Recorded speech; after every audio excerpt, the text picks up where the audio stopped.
Welcome back to another episode of Georgia Sports Nation. We got some more Hawks and Braves content on tap for you guys today. We're going to be recapping the Cubs series sweep. 3 in a row sent the Cubbies back up to Milwaukee now, where they will play the most important series of the year. Meanwhile, the Braves relaxing, locked up home field for the entirety of the playoffs. So that was a key series for us, even if we already clinched the division. We're going to be previewing the National Series and talking about what the Braves' possible starting rotation looks like for the division series with the unfortunate loss of Charlie Morton heading to the IL.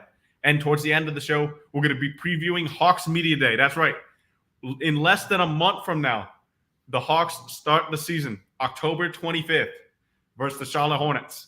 And I'm going to be on Media Day. I'm going to be there on Monday asking questions to the players, to Coach Snyder, to Landry Fields. It's going to be exciting. And so anybody who's watching now, if you want to let me know some questions in the chat or anything throughout the broadcast, I'll definitely take a look at them and see if I can ask them when I go to Media Day on Monday. But without further ado, we got Big Ant back in the show, returning after 2 months. Let's get it. Oh, yeah. All right. I'm back in the free age, baby. How about that Cubs series? Oh, man. You know what? The bats showed up and showed out often. And I'm glad that Matt Olson, he got that monkey off his back. The RBI franchise. Yes, you can see he's been working hard for that, man. Like, and we finally look. Ozuna, man, he is the unsung hero of this team. He was struggling like early on in the season, as well as Mike Harris, but they done turned it around like a complete 180. Like, and I'm happy for him because now we're seeing what we couldn't do last year. We're getting hot at the right time, in time for the playoffs. So exactly. That's what was needed. There's the group of people about last week when we were doing the show who said, man, for about a week and a half there after the clinch, the Braves were kind of going through the motions. And Jeffrey and Core and Tom Glavine on the broadcast have both said, yes, players and managers will always say we're trying to win every game. But in the back of their minds, there is still that sense that, okay, we clinched the division. We can kind of relax. They said no matter what they say, there is that in their heads. And this Cubs series just proves that, the Braves are back. They want to have the momentum, like you said, going into the division series. And I said it on the show last week. I don't mind if, they kind of cruise into that last week and a half. But in the final week, I want to see them put most of their regular guys out there and win with confidence heading into that division series, and that's exactly what they're doing. We're gonna be throwing some lower level pitchers in this upcoming national series, most notably Bryce Elder, who is not actually going to be throwing on a scheduled rest. The Braves thought it would be better for him to get an extra day of rest and more time to just think about how he's been struggling in the second half of the season, because he might be needed, especially in the game 3 of the NLDS. Right. Coleman here asked, y'all think Vine is ready to be in the rotation until Charlie gets back? What about you, Ant? You want to answer that? You know what? He's shown some strides. I'll admit that. He could be ready if we call upon him, but the playoff during the regular season is one thing, but in the playoffs, that's a totally different animal. Yeah, I would rather see him, like work his way, in, like in the not the bullpen, but not the stretch, but the setup man, like an opener. Are you talking about? Yeah, something like that. It's the first couple innings, and that's it. Exactly. Get his feet back a little bit. And so he can get the sense of what it's like in the playoffs, and then see, evaluate that, and then if he does good, go ahead. Yeah, And today, these are important starts for the guys that will throw. I mean, we're going to dive into more in depth about the preview in the National Series, but the guys started tonight, Alan Winans, very much a potential like preview of what he can do for this Braves front office and the Braves coaching staff if he should be on that postseason roster. This is an important start for him, and especially all the young pitchers that we're going to throw in this final series of the year. But back to this Cubs series. In the first game, unfortunately, we had a bad outing from Bryce Elder. Like we've been pretty used to him having bad outings in the second half of the year, but this one was especially bad. When you had Yan Gomes get absolutely one of the worst RBI hits I've ever seen. Yan Gomes, the catcher for the Cubs, one of the older catchers in the league. He's I think he's 38 years old by now, but he hits a dribbler in the second inning to Austin Riley, who's got to put it in his pocket. And then after that, it seemed like the floodgates just went right open. Like Bryce Elder just couldn't regain his composure after that.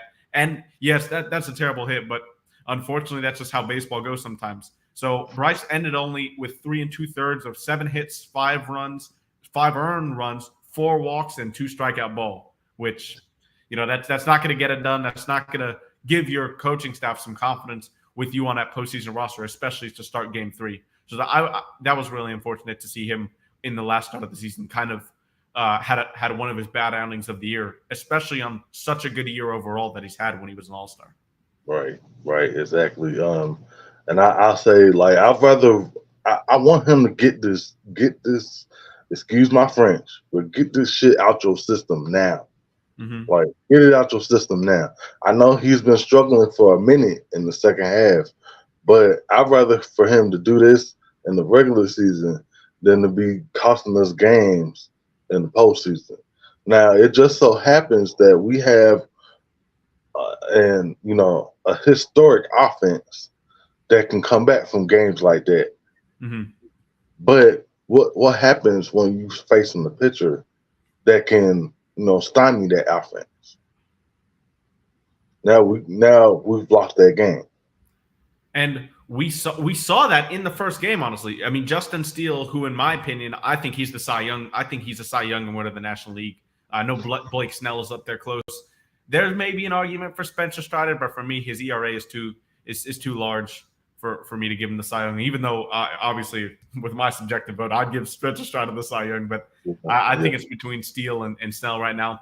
And the Braves really struggled against Justin Steele. Overall, 5 1/3 innings of 6 hit, 3-run ball, 3 of those earned, and really only one of them should have been earned. I mean, Ozzie led off the game on a homer, I do believe. Oh no. So the Braves actually didn't score a run until the 6th inning. That was the game before that. Braves didn't score a run until the 6th inning, and that only happened because after Justin Steele came out of the game, the Braves scored runs off the Cubs bullpen all game. Jose Cuas did allow 1 hit when he came into that 6th inning, and even though he didn't allow an earned run, that hit and those runs were charged to Justin Steele. Kevin Pillar was the guy who really got the offense going.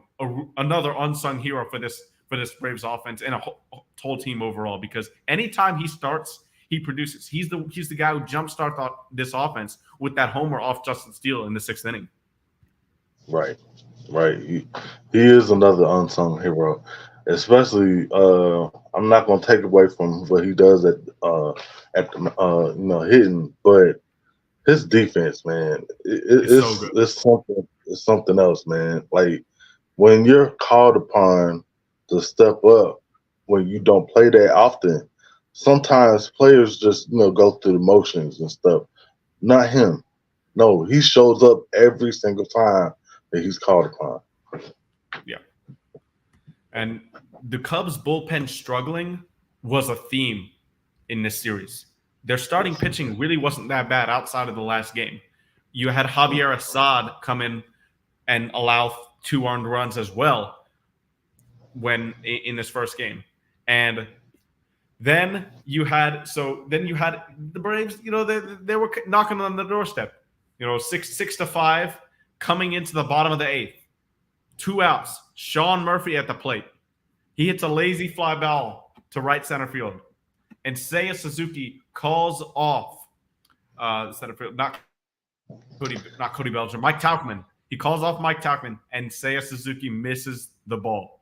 The Braves score 2 runs off that error, and Raisel Iglesias comes in. Elite closer, Raisel Iglesias, by the way. I'm going to keep saying that because there are still Braves fans who somehow do not believe in this guy in October, and I don't know what else they want to see. But anyway, he comes in, shuts the door, Braves get the win. I mean, that was just a crazy sequence of events. That was crazy. I mean, you know what? It kind of reminded me of, I'm trying to think of the when we played in the 2021. It was, who was it? I think it was against the Dodgers. Dude, he missed the ball. Like, it went right underneath his glove. And I'm trying to, what are you looking at? Like, I think he might have lost in the lights or something. I'm not even sure here. It had to be the lights, because I mean, he was like inches away from catching that ball, and just like there was, and I want to speak about this a little bit more for a moment, because Seiya Suzuki's really had a great season overall in Chicago. I mean, if you look at the numbers and if you look at the second half he's had, and David Ross said it at the end of the game, I mean, we wouldn't even be in this position fighting for a playoff spot if it wasn't for Seiya Suzuki. So when I saw Cubs fans in the replies on Twitter and all over Twitter saying, you know, oh my goodness, saying like such bad things about Suzuki and everything, it honestly just made me feel bad for him, because let's be honest, if you're looking at this game and you're a Yankees fan who's out of the playoffs already, you know, bad season, you're just watching baseball for fun, and you see that, you never want to see a guy miss that ball and have to go through the ridicule that he's going to get through after that game. No. And honestly, for me too, you never want to see a guy miss the catch like that. And that just so happened, the Braves took the momentum and seemed to ride it the rest of the series with that. Yeah. I mean, I never want to see, you know, because if you're a fan of the sport, you know, as we are, you will never want to see something like that. No. But it just so, you know, it happens. It's part of baseball. You know, players are human. That's what people have to, you know, continue to understand. They're going to make mistakes, you know, every now and then. So, hey, it happens, and it just so happened that we capitalized on it and we won the game. So, and that's what good teams do. They capitalize on the other team's mistakes. That's why Raisel Iglesias. That's why Raisel Iglesias was able to close the game. An underrated substitution there, also from Brian Snitker. With Orlando Arcia at first, he pinch hit Forrest Wall in case Sean Murphy hit a double so he could score. If that's Orlando Arcia on first instead of Forrest Wall, we probably don't score 2 runs there. Matt Olson comes home, of course. He was on third. But that's an underrated move from Brian Snitker there. So did want to highlight that. Yeah. But on the Braves side, sorry, go ahead. I was just gonna say, as much as I love Orlando, he's not scoring on, you know, from first. Yeah, no. He's quick, but he's not fast. Not like that. No, yeah. Orlando definitely one of the slowest guys on the team, to say the least here. But as far as the offensive side for the Braves, another homer in this game for Acuna to the opposite field, and Kevin Pillar, like I said, mentioned that great homer to basically lift up the Braves offense, get them out of the rut they had against Steele. Those were 2 of the key hits definitely in this game. Ozzie Albies had a hell of a series in this, as we'll continue to just recap what went on. But Michael Harris and Ozzie both had multiple multi-hit games. So huge games from them both. Oh, now, yeah. Second game of the series. We all know what happened. Acuna, first 40-70 player in MLB history. And what a moment that was. What a moment. Yes. I mean, first in history, man. You are 1-1. That's MVP right there. I don't care what anybody says on Twitter. Yeah, he is the MVP. Yes. Because, I mean, you can go through the numbers. Yeah, Mookie Betts might be leading, you know, this area or that area, but you got to count how many areas Acuna is leading in. Yeah, exactly. And I'll give you the exact number. Mookie Betts, if you look at like, OPS, batting average, all of like the main statistics, WAR and RBIs only by one is the only thing Mookie is leading in. Right. And I love Mookie, but Acuna's MVP, man. Come on. Yeah, you can't deny. I mean, just look at what he's not just on offense, what he does on defense, and like what he does for the fans, man. Like Mookie does not have that same type of affection or effect on on the game of baseball. Acuna is nothing. Nobody like him. That's true. But in this game, this was the game where Ozzie Albies did hit a homer in the first inning against Jameson Taillon. Now, Taillon did have a good start. 6 innings of 3-hit, 2-run ball with 3 strikeouts and a walk. I mean, that's a good start. Great quality start, especially against an offense like this.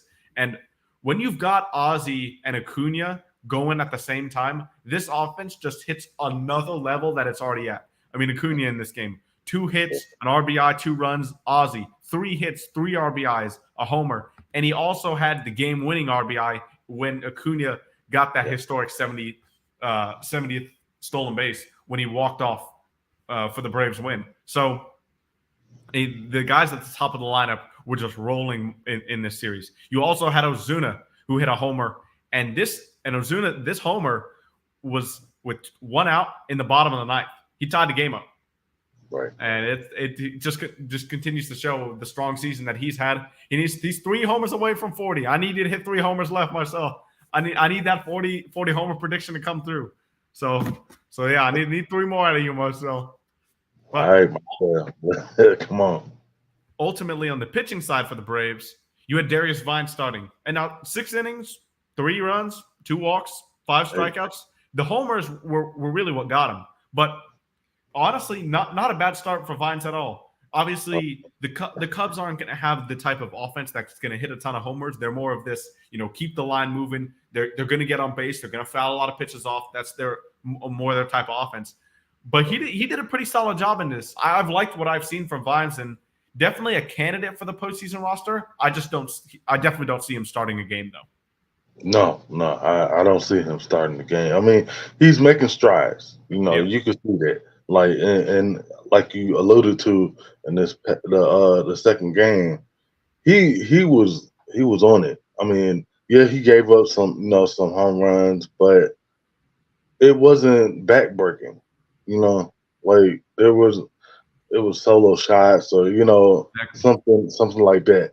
It wasn't oh my God, we can't get back from this or So I applaud him because he's taking his lumps. So yep. And when you look at the bullpen in this series so far in the first 2 games, Jackson Stevens and Bryce Elder. Well, first of all, Jackson Stevens is not going to be pitching meaningful innings in the playoffs. He'll probably be on the roster, I would say, for like an innings eater, or maybe that'll probably be Michael Tonkin actually. You might see him there, but he's not going to be pitching meaningful innings. Other than that, you had in the first game Pierce Johnson, Brad Hand, Raisel Iglesias, all guys that we're going to be counting on in high leverage situations in the postseason. All throw scoreless innings in the first game. Now you go on to the second game. You had Tonkin throw 2 innings of shutout relief. You had Kirby Yates give up a run, and then Jesse Chavez, who got the win. So overall, in these first 2 games, Braves bullpen, who was struggling a lot over the course of the week and a half, this past week they've been doing a lot better job. Now, on the opposite side of that, the Cubs bullpen. The Cubs were 11-14 at one point in September heading into the series, I believe. And with their season on the line, that's just not gonna work. And a lot of that is because of their bullpen. They had one of the best bullpens in the league before the All-Star break. After the All-Star break, it's just flipped a coin, and it's been bad for them. You had Leiter Jr., you had Jose Cuas, you have Palencia gave up the winning run, and you had Jake Merriweather give up a run as well. So that's 3 runs out of 2 innings from the Cubs bullpen. That's just not going to get it done, especially if we're fighting for a wild card spot. No, That's not gonna get it done. I mean, even if you take that, if they make it into the playoffs, that's not gonna get it done Yeah. because you have to have not just a no not an elite bullpen. You have to have a bullpen that can at least minimize the damage. You know, don't give up. It's just like in football, like having a defense that won't give anything over the top.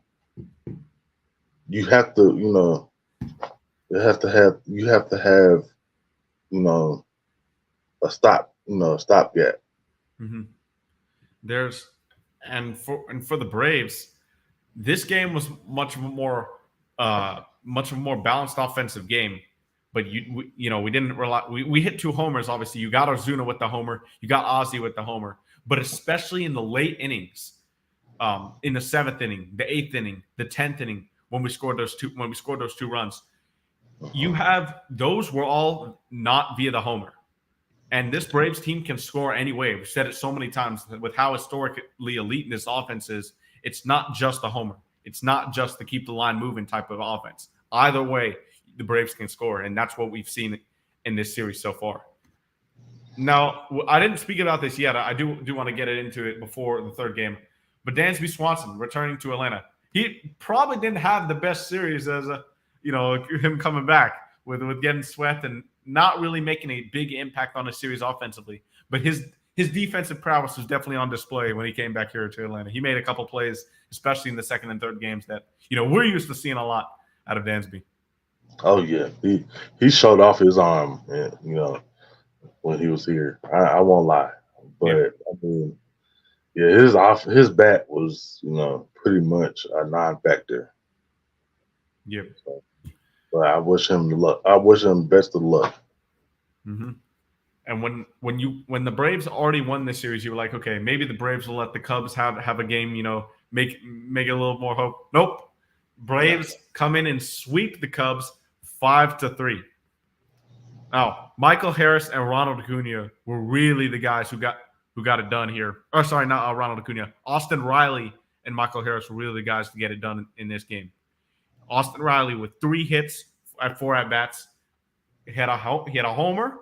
No, sorry. He was a homer away from the cycle. So he had a single, double, triple, 2 runs scored. Matt Olson also had a 2-run homer.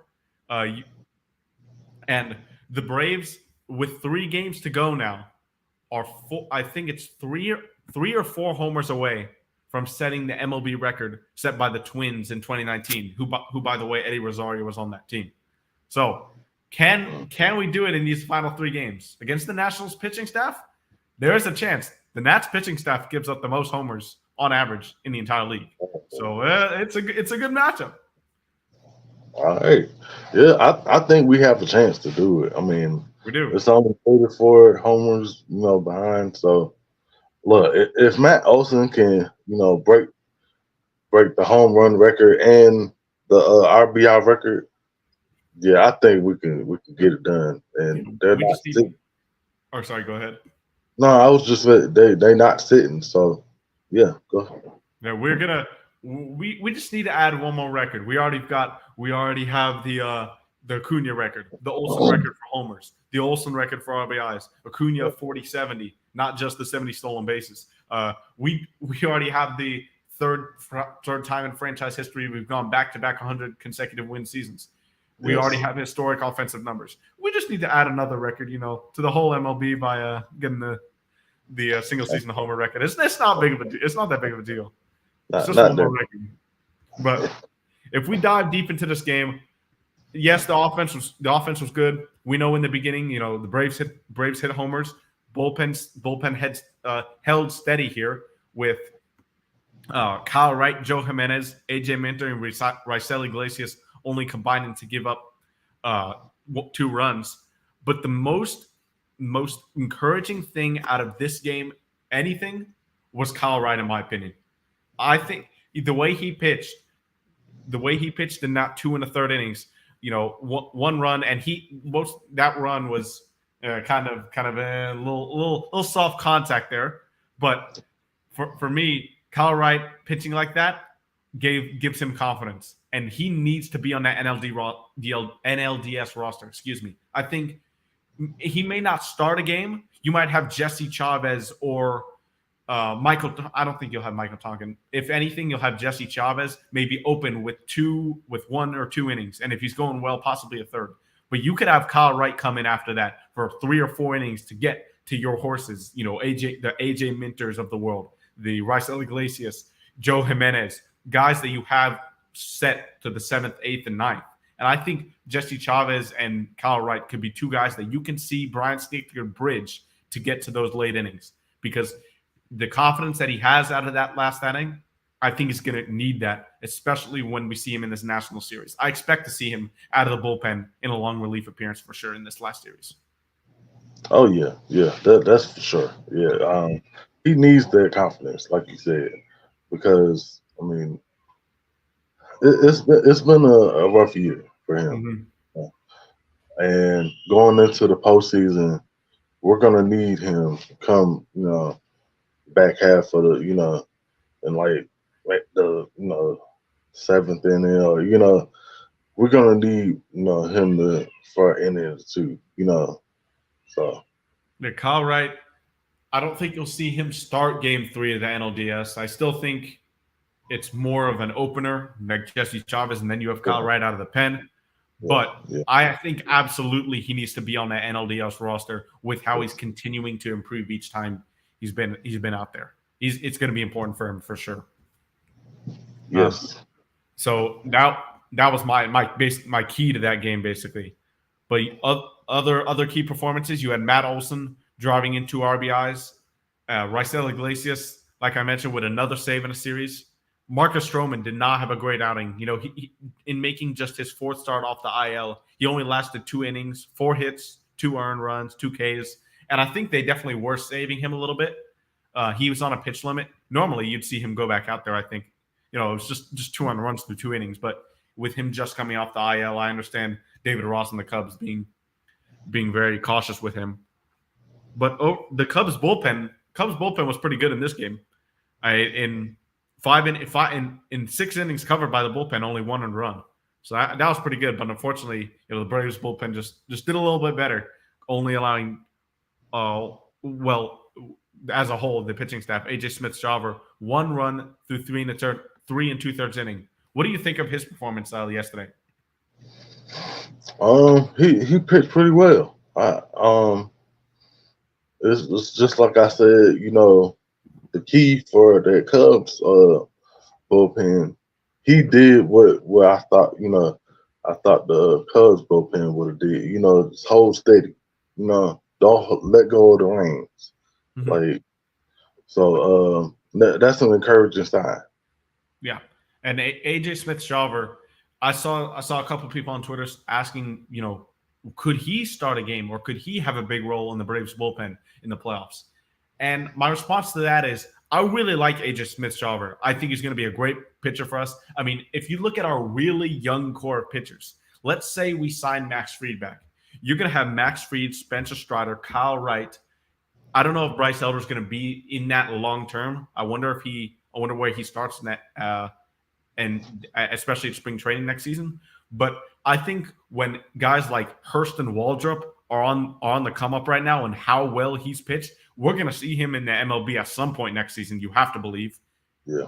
And when you got that core with AJ Smith-Shawver at the 5th starter, so Fried, Strider, Wright, Waldrop, and Smith-Shawver, that's 5 nasty pitchers. And if you get Charlie Morton coming back for next season, I mean, we've got the pitching depth that we need, even though a lot of our farm system now is, lower in the ranks because, we've traded for Sean Murphy, who I do want to focus on that, but I'll continue my thought. So we traded for Sean Murphy. We traded for Matt Olson. We traded for Joe Jimenez, like all these guys, but I think they're paying off. A lot of these guys are having great years. But I'll let you begin with the catching situation. I guess both of these apply to Darnell and Sean Murphy. Oh boy, I mean, you know what? They started off hot in the first half, and then after the All-Star break, it's just like they sizzled out. completely. I mean, it's even here. Both of them. Well, I mean, they're still still good. Don't get me wrong, but it's even carried over to the defensive side where you see them, you know, missing pitches down in the zone where you know they can make that catch. Mhm. And I don't know. It seems like it's a concern, but not a big concern. You know what I'm saying? Like I think they just need to settle down and focus more. Okay. The only thing is, for me, the offense is kind of a big concern. The only reason that is because we saw Sean Murphy's power numbers. He was an extra base hit machine in the first half of the season. He was leading the league at one point. At one point, he had like 13 extra base hits in a week. I remember that up in Kansas City when we were there in the first few weeks of the season. But since the All-Star break, it's just I honestly I don't see him going opposite way a lot. Obviously, he had that broken bat homer a few days ago in Washington. That was just absolutely nuts. But Yeah, uh, but we really, other than that, we really haven't seen Sean Murphy's bat impact the game that much. Obviously, Travis is getting starts here and there, but he hasn't been that great either. I am seeing something better from Travis though that I've been seeing lately. He's more aggressive because we know Travis is at his best when he swings at the first couple of pitches of an at bat. He's done that for years now, and right. he's going the opposite way a lot more. I liked what I saw out of him in the Cubs series, so hopefully that's a sign that he's going to get out of this slump. But Sean Murphy's the one I am a little bit more worried about on the offensive side. Defensively, I know Sean Murphy's going to be there, Yeah, especially Murphy. I mean, Darno's been pretty good, but the Braves pitchers lately, I don't feel like have done a great job um, holding base runners on first base. Because when you have a defensive catcher like Sean Murphy, who's well regarded as one of the top 3 defensive catchers in the league, when he's not catching a lot of runners, especially with a perfect throw like he did mhm, against Dansby in particular in Game 3, that's on the pitcher, yeah, and that's one thing I'm going to notice, especially going into this last series here. yeah, yeah. You like for the pitcher, you have to you have to be on notice and see out of the corner of your eye of when that runner is about to go, and you have to get that ball in a place where the catcher can just catch it and hit it. But if the pitch is all the way out here or all the way down here, they have no chance. Yeah, yeah. And so, but ultimately, I mean, this team is still really good. We know the offense is going to be there, but we're just talking about a couple guys that are struggling. It's very rare to have nine people all at the same time going crazy. And the Braves did have that in June. In June, I remember the whole offense was going crazy. Sean Murphy, Travis Darno, all these guys that we're mentioning who are having slumps at the moment was just on fire. But right now, I want to see Sean Murphy and Travis, or both of them preferably, get something going in this last series. Have some confidence getting into the playoffs. That's the main thing I want to see. Right. Yeah, confidence. Yeah, that's a must. So it can carry on into the playoffs. Yeah. Yeah. But as we move on here to preview the final series of the year, and I'll put that into perspective, because for me, this season's gone by really fast. That It, definitely has. yeah, it has. I mean, I thought it was still.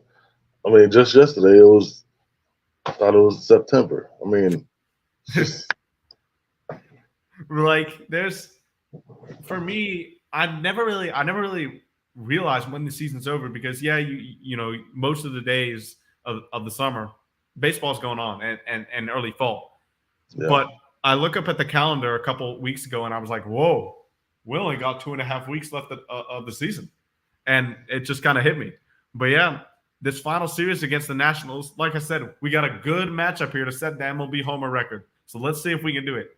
Alan Winans is starting tonight versus Trevor Williams. And Winans pitched against the Nationals up in Washington. So it's going to be interesting to see the adjustments he makes facing the lineup, the same lineup he did before. Facing the same lineup he did in his previous start. Yeah. Can you make the right adjustments? And can you notice? What first can you notice what you have to fix, and then can you make the right adjustments to make it work? That's going to be key. Yes, it's going to be interesting. I've liked what I've seen from Winans, especially the changeup. The changeup down and away to lefties, I feel like has been his best pitch. So I'm going to see how he can execute that, especially against good lefties in this lineup. That you got guys like Cody Bellinger who's having a career year. Ian Happ's a good left-handed hitter. So they're and these guys are sorry. Those are the Cubs. Jeez, but in this lineup, you got C.J. Abrams, who really destroyed us, honestly, in that Washington series up in Washington, and Keibert Ruiz as well as a decent hitter for the Nationals. So and particularly those two, I want to see him execute that good down and away changeup to those left-handed hitters. That's been a strikeout pitch in my opinion. Yeah, I agree. And then for the Braves hitters, they'll be going up against Trevor Williams. Now, we do have some guys with a lot of experience against Williams. Acuna 7 for 15 against him. You've got Marcell Ozuna, who's 9 for 28 against him, and Acuna those 7 hits, including 2 homers. Matt Olson has a homer off him as well. So we do have guys with some experience. But I like what Brian Snitker's doing here because you rest some guys today. You'll hopefully rest some guys tomorrow. And then I want to see the full lineup in the last game of the season. Michael Harris is getting a day off today. I don't remember when Michael Harris's last day off was. I really don't. It's been a while. It's been a long time. So I'm glad to see Forrest Wall. I loved how he played last series in Washington when he got his first career homer. And Forrest Wall now has 3 hits in his career. All 3 hits are extra base hits. Yes. So let's see if he can keep that streak going tonight. That'll be pretty good. Yeah. You know what? See, this is why I asked that question in our group chat. Like, would you sit or would you, what would be the perfect recipe? I think this is the perfect recipe, just like you said. Rest a couple here, rest a couple, tomorrow night, and then third game, full go. Mm-hmm. You want everybody ready to go come, in the week. Yep. And Braves announced they're going to have intra-squad games this week to kind of simulate and have people in the stands. So that's smart. That's really smart, especially, what happened last year. But yes, people say, we rested a ton of guys in Miami. We rested a lot of people and the guys got a lot of time off before the NLDS last year because we were chasing down the Mets that entire time. We were tired, yeah. This year, I think it's a bit different. We've clinched the division now for over 2 weeks, or it's going to be over 2 weeks. Mm-hmm. And now you've got time to rest. It's going to be a question of rest versus rust. But I think in those inter-squad games, if you're able to go to that, those will probably be pretty fun.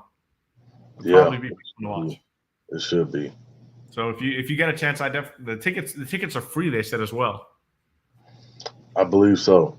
Yeah. So that'll be fun to watch. I'm gonna try and see if I can go to one of those games as well. Yeah, I'm gonna try to.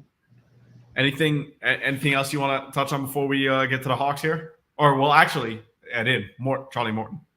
So, but anything else about this series? No, I mean just take care of business, as usual, and I mean just don't. I mean, just take care of business, man. I mean, it's nothing. We have nothing to play for, really. I mean, so no, we don't.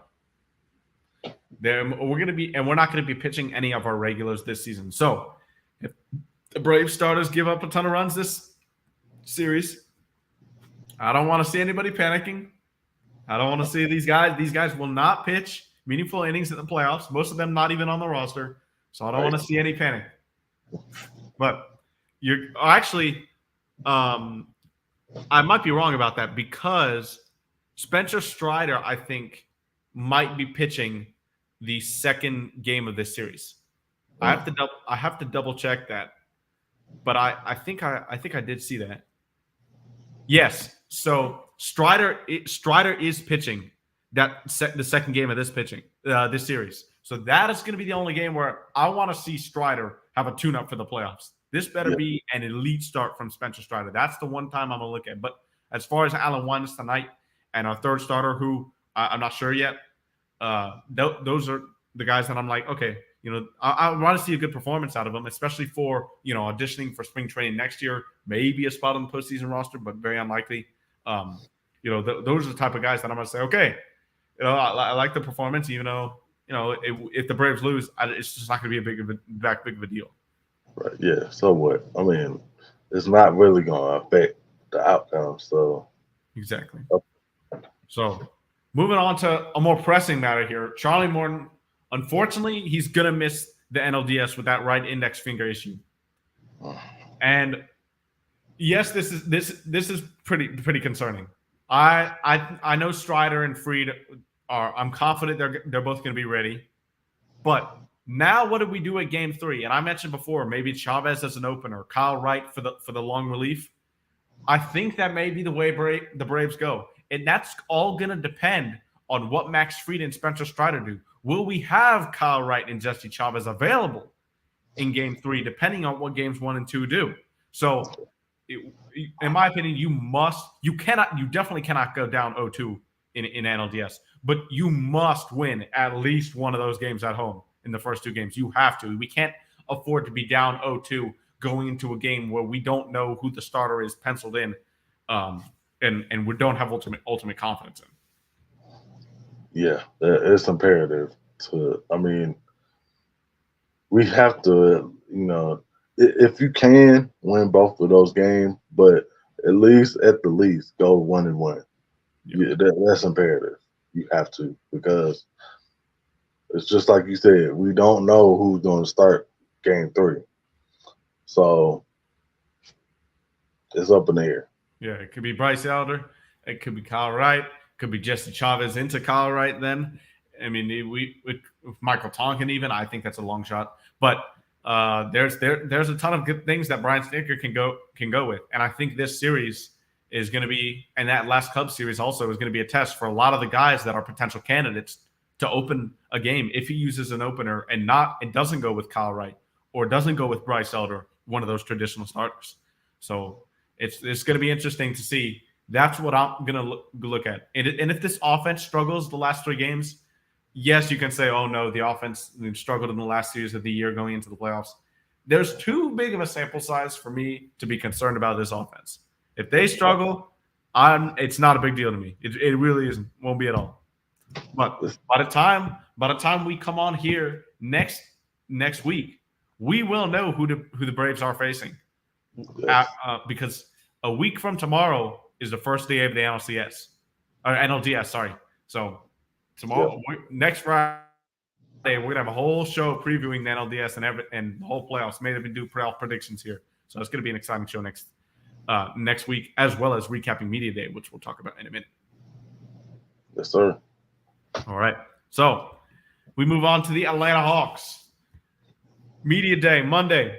I'm going to be in the building asking questions. So one thing I want to ask you, Ant, what is one thing that you want to get out of at Media Day? Is there one thing you want to hear from a player or Coach Snyder or Landry Fields that you're going to be looking at as far as just the answer to one specific area? Okay. And you know, by watching, us being on we talk Hops TV. Mm-hmm. We all have this glaring, about Dre Hunter. Yeah. What have you been working on in the offseason to get better, dribbling the ball, or even if you have to go on the post, or whatever. What have you been working on? It's one thing to be working on stuff in practice, but what in particular have you been working on by yourself to get your game better? That's the glaring question I would have for Dre Hunter. Okay. For me, I'm not sure if Coach Snyder's gonna come out and really say this, just point blank. But I want to know what he plans to do with the 4 and 5 center and power forward position, because you got Sadiq Bey, Jalen Johnson, Clint Capella, and Yeko Okongwu. Those are the 4 candidates that are going to be at those positions. And then Bruno off the bench if Capella is traded. But if you look at it, there's just so many ways to combine those, and we've talked about it on the show a couple of times. But that's I want to know from Quinn, what does he plan to do there? And I ask him something along the lines of how is he going to determine a good fit on both ends of the floor at the starting 4 and 5 this season?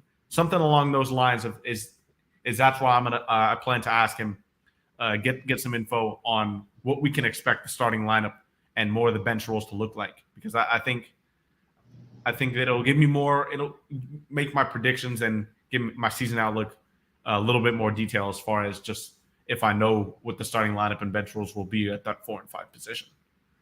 Now, if I was to go for a specific player, a specific player probably for me, maybe it might be DeJounte Murray. So I don't know. In July, he put out a story post saying, this year is going to be the best year of my career. So my response to that, my question would be, in what areas of your game do you feel you're going to take the biggest leaps in this season? I mean, when you post that, that's a big deal. So that's one question I thought of for DeJounte that'll hopefully be really good. That's a great question. So yeah, I've got a whole document of questions here that I've been working on for the past week and a half, 2 weeks probably, and definitely gonna have them ready for Monday. It's gonna be exciting. Oh yeah, that's facts. We're gonna come back with a ton of notes. But yeah, hopefully I can meet other Hawks reporters there and stuff like that. That'll be really interesting. And I'm gonna have articles coming out on Back Sports page about Media Day, recapping and some themes and questions from there. So definitely be on the lookout for those. Okay. Yeah. Any other Hawks things that you wanted to discuss before we wrap it up here? I mean, I am looking forward to. This will be my first time going to an open practice for the Hawks next Monday. I can't wait to see that. Because, it's like we were talking about before the show came on. I've never seen what they do behind closed doors. And that would be something for me, being a sports fan in general, I want to see how the operation works, So I'm excited for that. Yes, sir. All right. So we got Media Day. We got open practice. We got training camp coming on less than a month. Hawks start regular season basketball. Braves getting into the playoffs. Atlanta United getting into the playoffs. The Dream, we're in the playoffs. Atlanta Falcons have a 500 record, or over 500, I mean. So, hey, we're 2-1. So, hey, this is a good time to be an Atlanta sports fan. We could have Atlanta United, Braves, and Hawks all playing in the playoffs at the same time, potentially upcoming here. So that's going to be really exciting. So don't forget to tune into all those if you can. But without further ado, thank you guys for tuning in tonight at Georgia Sports Nation. If you're on YouTube, don't forget to like, comment, and subscribe. And we'll see you guys next week, 6 p.m. Eastern Standard Time. Peace. Peace.